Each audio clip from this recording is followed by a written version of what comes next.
Hello everyone, how are you? Well guys, this is day 28th of our government job vocab series. In this video, I'm going to teach you 5 very important, crucial, significant, valuable words. Well, I have taken all the words that's already been asked in different competitive exams like IAS, PCS, state exam, SSC, banking, and a lot more, right? So, but before that, yeah, welcome you all to my channel. Here we go. The first word is E static. यहाँ पे C silent होता है. ECSTATIC, right? Is an adjective. What does it mean? यार, you know what? मैंने एक लड़की को propose किया और उसको मैं बहुत लाइक करता था और उसने यस कह दिया. वाह यार, I am so happy. This is what is static. I mean जब बहुत ज़्यादा हैप्पी हो, मतलब एक्सट्रीमली हैप्पी हो ना. एक्सट्रीम हैप्पी कब होते हो यार? जब तुम कोई चीज़ को विश कर रहे हो, मतलब सोच रहे हो यार काश ये हो जाता तो मज़ा आ जाता ना. जब वो चीज़ हो जाती है तभी तो उतनी खुशी होती है ना. अब डेली लाइफ में उतनी खुशी होता है, तो खुश तो हम होते हैं, लेकिन एकदम जब एक्सट्रीम हैप्पी हो रहा है, मतलब कुछ ना कुछ एक्सट्रीम तुम्हारे साथ हुआ है, isn't it? So there is any other meaning? Very happy and excited, same. Second word is rammed. What? Rammed. Rammed is an adjective. What does it mean? What does it mean? Rammed means very full or crowded, मतलब full of crowd. Mall में जाते हो या Sunday को क्या होता है, बिल्कुल crowded रहता है, मतलब everywhere you will find people. कुछ परचेजिंग कर नहीं रहे होते, बस ऐसे ही वेला घूमते रहते हैं. सो स्पेशली संडे को मॉल्स वगैरह या बाहर निकल तो ज़्यादा भीड़ होती है, रैम्ड हो जाता, ओवर क्राउड हो जाता है, राइट? इसका एक और मतलब होता है, अब तुम देखते होगे यार, इधर से भी एक कार आ रही, इधर से भी, दोनों टकरा जाते हैं, बहुत हार्शली टकरा जाते हैं, रफली टकरा जाते हैं. बहुत बार ऐसा ठंड में ये ज़्यादा होती है, जब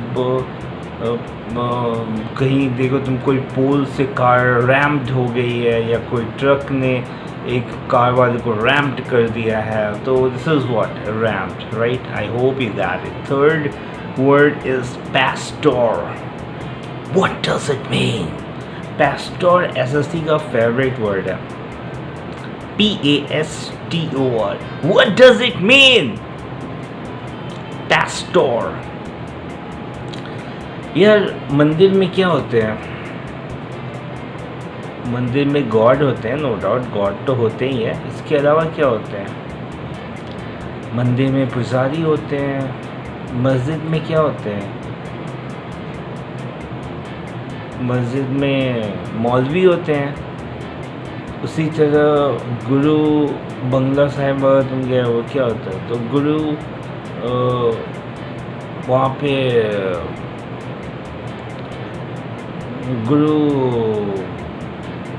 पे वहाँ पे भी उनकी लोकल, जो भी I am not getting the exact name, क्या होता है यार, गुरुद्वारा में भी जैसे कि प्रिस्ट होते हैं, जैसे एक तरह से प्रिस्ट ही कह दो, उसके लिए एक पर्टिकुलर नेम होता है. उसी तरह पैस्टोर, चर्च में फादर को पैस्टोर कहोगे. ये बेसिकली क्रिश्चियन लोग इस वर्ड को यूज़ करते हैं, pastor, PASTOR. अब you can use pastor for the temples, जो priest होते हैं, जिसको सिलर्जी मैन भी कहते हैं या सिलर्जी भी कहते हैं. इसका मोर और लेस एक ही मतलब है, सिलर्जी भी है, लेकिन थोड़ा सा स्पेसिफिक हो जाएं तो we use often this word for church. Got it? Fourth word is tandem. TANDEM. Tandem is a noun. What does it mean? यार एक नॉर्मल बाइसिकल होती है, मतलब एक सीट होती है जिसमें बंदा बैठता है, पीछे भी बैक सीट होती है जहाँ पे any person can sit, right. लेकिन एक खुद सीट, एक लंबी बाइसिकल, इस पिक्चर में भी तुम देख सकते हो कि एक सीट है, उसके साथ अटैच एक सेपरेट सीट है, वहाँ पे भी बंदे बैठे। मूवीज़ वगैरह में ये ज़्यादा दिखाते हैं ना, तो इसको कहते हैं टैंडेम। टैंडेम का एक और मतलब होता है, अब मान लो कोई इनोवेशन कर रहे हो या कोई प्रोजेक्ट पे to persons are working on any project or any innovation, or you know what, any, like if something is done in tandem, two people develop or work on it together or during the same period of time। जैसे मैं बोला ना कि एक project है या एक work है या एक कुछ भी है यार, मतलब बॉस ने बोला तुम दोनों मिलकर इस काम को करोगे, तो you both are working on the same project at the same time, this is what tandem. Got it. Last but not the least word is matriarch, matriarch is a noun।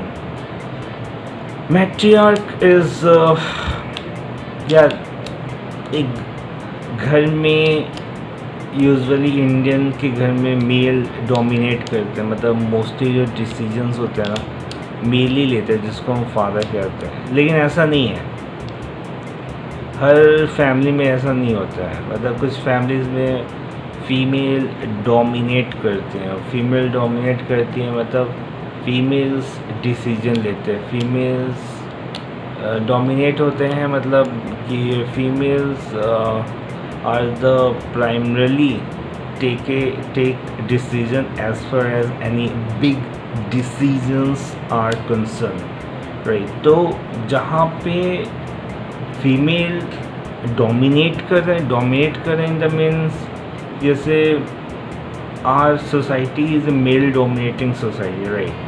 जहाँ पे जैसे घर में फादर है, father dominate करते मतलब father ही सारे decision ले रहे हैं, तो तुम उसको मैट्रियार्क नहीं कहोगे। मैट्रियार्क होता है जहाँ एक फीमेल का वर्चस्व चलता है, फीमेल डिसीजंस लेते हैं, females have the control over that family is what matriarch।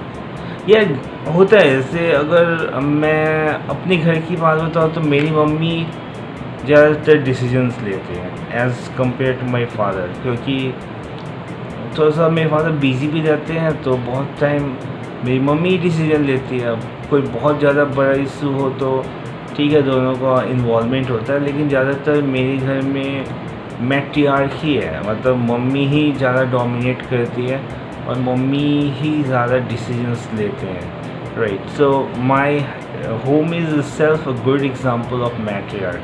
Late me read it out for you. Women who is the head of a family or tribe। मैंने भी सेम चीज़ बोला आसान भाषा में, isn't it? तो यार आसान भाषा में समझो, है ना, वही अच्छा रहता है। So this is me signing off from this video. Have a great day, take care yourself. If you are finding any sorts of problem regarding anything, I mean in any subject like English, mathematics, reasoning, this or that, just comment down below. I would love to resolve the problems of yours so that you will get have a good life। और उसको मैं resolve कर दूँगा, उस पर एक separate video बनाऊँगा जिससे तुम्हारे जितने भी उस टॉपिक से रिलेटेड जो भी प्रॉब्लम्स हो उसको मैं रिजॉल्व कर पाऊँ, right. So this is the whole sole intention and have a great, like this video, share this video, subscribe this channel and of course hit the like button. Have a great